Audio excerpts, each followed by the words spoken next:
Dhaabbanni Kaanmaaksitti fayyadama keemikaalota eegumsa midhaanii farra aramaa dhibee fi ilbiisaa to'atan irratti leenjii qooda fudhattoota godinaalee garaagaraaf kenne.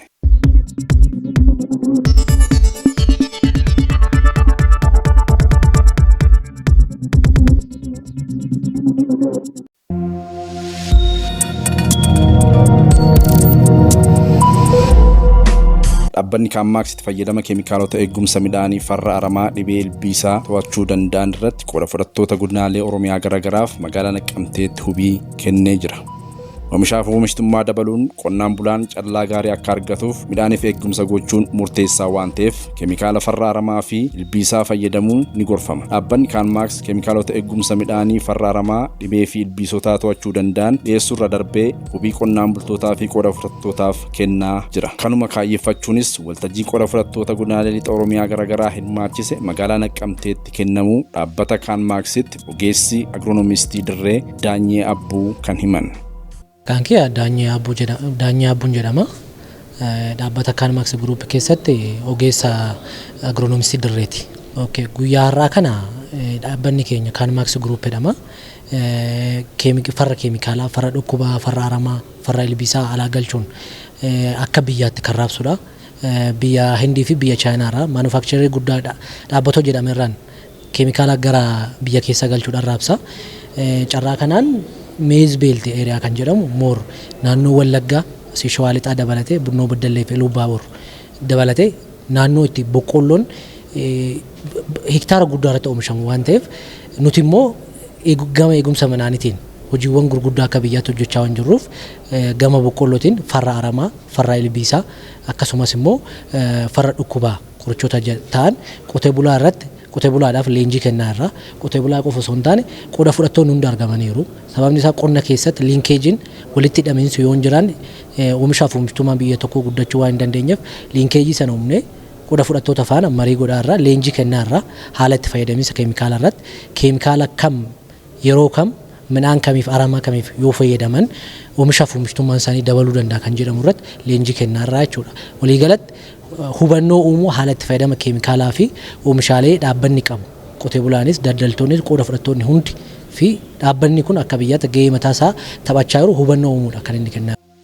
Hirmaattonni maree kanaa yaada kennaniin leenjii kanarraa hubannoo argatan gara hojiitti jijjiiruun oomishaaf oomishtummaa dabaluuf cimanii kan hojjetan ta'uu himaniiru. Qorichoota kana amma farra aramaa kana yeroo baay'ee itti fayyadamaa turre kan duriirra amma nuti amma barachaa jirru kun itti leenji'aa jirru kun kan bara kana dhiyaataa jiran wanta adda isa godhu amma durii gosoota adda addaatiin fayyadamna takkaa kan aramaa gubu fayyadamna takkaa immoo kan akka inni biqilee godhu fayyadamna. Amma garuu wantoota kana hundumaa kan wal faana takkaattu dhoorkuu danda'u. Darbees immoo qisaasama maallaqaarraa kan hambisuu danda'u.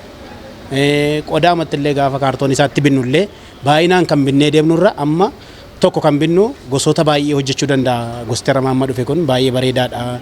Itti fayyadamneerras warroota affinii jedhaman sana warra jilmaa jedhaman sana fayyadamneerra baay'ee bareedaarra jiru isaanii jechuun barbaada. Yeroo ammaa humni namaa baay'ee gatiinsa gatii ol gahaa gatii ta'ee fi har'a garuu gizee kanaan dura fayyadamne immoo gosa afur walitti maknee finne jedhanii gizee isaanii akka piriimaa giraamiitti sin gargaara akka aramaa balleessutti gura bal'aa balleessutti coqorsa balleessu jedhanitti baay'ee qotee bulaan fayyada. Kana caala isa duriirra immoo kana caala fooyyee gatii dhufee fi waan baay'ee nu gargaarannee yaanna waan baay'ee keessatti ganna yoo boqqolloo facaafne bona immoo muduraaf guduraa adda addaa gatii hojjennuu fi handhukkoo barbaree illee handhukkuba timaatimii illee handhukkoo shunkurtii illee gizee akkas fidanii beeksisanii dhuguma kun sirriitti gabaatti isaan dhiyeessinaanii baay'ee nu fayyadannee yaada qabu.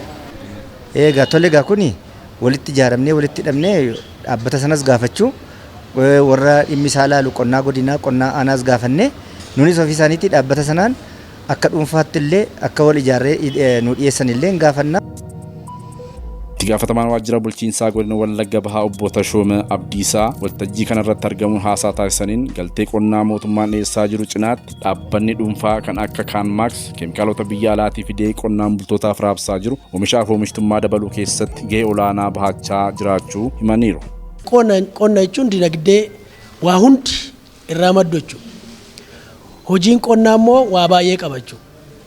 Keessumaa yeroo ammaatti hojii qonnaa guddisuuf mootummaan xiyyeeffannaa guddaa itti kennee karaa adda addaatiin hojjechaa jira. Keessumaa hojii makaanaayizeeshinii lafa qabsiisuuf hojii hojjechaa jira jechuudha. Hojii kana keessatti immoo keessumaa paakeejii guutuudhaan hojii hojjechuuf hojiin eegumsa midhaanii baay'ee murteessaadha jechuudha.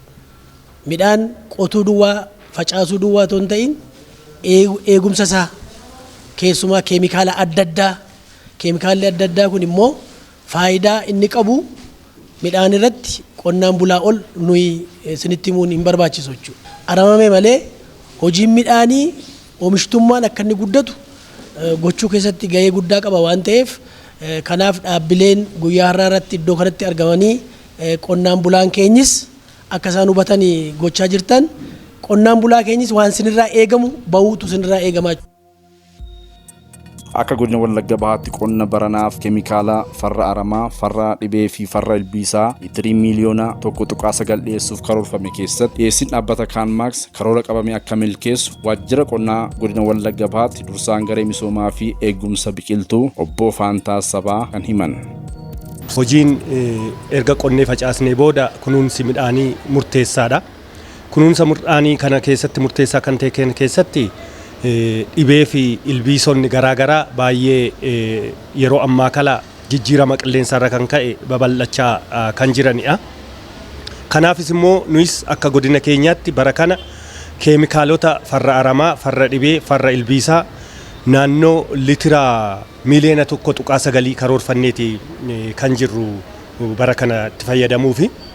Kana keessatti egaa keemikaalli akkuma to'annoo gaggeessu miidhaa guddaas qaba. Hubannaa qaamni ogeessas ta'e qonnaan bulaan hubannaa argachuu qaba.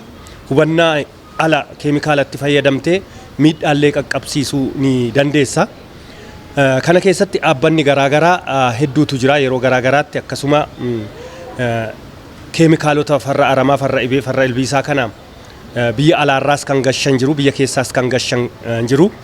Dhaabbanni Kaanmaaks immoo isaan keessaa tokkodha jechuudha. Kanaafis nuyis akka godina keenyaatti dhaabbanni kun yeroo jalqabaaf gara kana kan dhufanii dhaabbattoonni garaagaraas kan kanaan dura dhufanii hojjechaa turan jiru. Kunis dhaabbata kanarraa keemikaalota karoorfanne kana karaa yuuniyeenii, karaa